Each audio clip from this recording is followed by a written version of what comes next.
He boarded the plane ready to surprise his daughter, but minutes later, a flight attendant's insult turned a simple trip into a showdown that stopped the entire flight.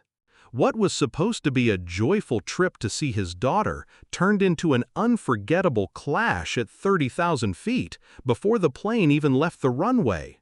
One man's refusal to be disrespected didn't just protect his dignity, it brought an entire flight to a standstill. The morning sun glimmered on the runway as passengers boarded Flight 237, each carrying their own stories, destinations, and dreams.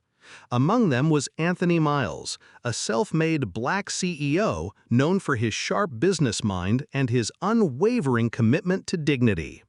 He had built his company from scratch, creating jobs for hundreds. Yet on this day, he wasn't traveling for business.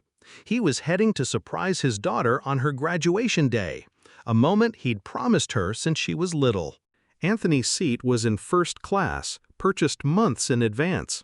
He settled in, tucking his leather briefcase neatly under the seat, and offered a polite smile to the passengers nearby.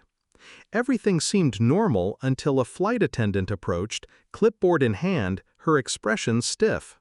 "Sir, I'm going to need you to move to another seat," she said flatly, pointing toward the back of the plane.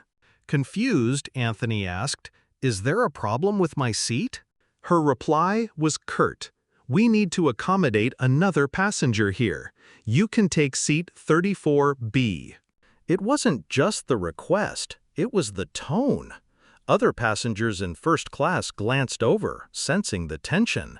Anthony glanced at his boarding pass and said, "I paid for this seat. Why should I move?" The attendant's voice grew sharper. "Sir, I'm not asking. I'm telling you." Anthony could feel the sting of something deeper than a seating issue. He had traveled the world enough to recognize when he was being singled out for reasons unspoken but painfully clear. His jaw tightened. "Unless there's a safety concern or an actual rule being applied equally, I'm not moving," he replied calmly. The attendant huffed, muttering under her breath, and stormed off toward the front of the cabin. Whispers rippled through the rows. Some passengers shifted uncomfortably, others kept their heads down. Minutes later, she returned with another crew member who echoed the demand. Anthony remained firm, still polite, but now he could feel eyes on him from every direction. What happened next shifted the atmosphere entirely. The captain's voice came over the intercom, announcing a brief delay. The engines quieted and the plane's movement stopped. Within moments, 2 airport security officers boarded. Passengers craned their necks to see what was happening. The security officers approached Anthony, but before they could speak, he stood, presenting his boarding pass and ID. "Gentlemen, I've done nothing wrong. I purchased this seat legally. If you intend to remove me, I want a formal explanation, and I'll need your badge numbers." His voice was steady, resonating with quiet authority.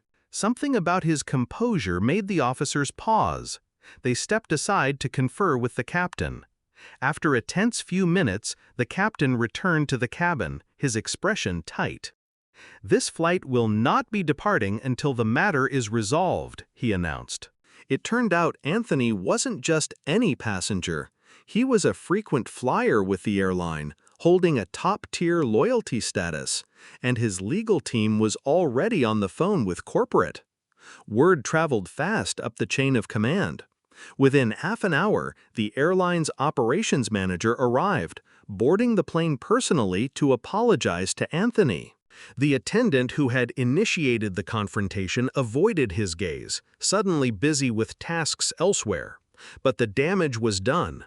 The entire cabin had witnessed how a paying customer, a respected black executive, had been treated.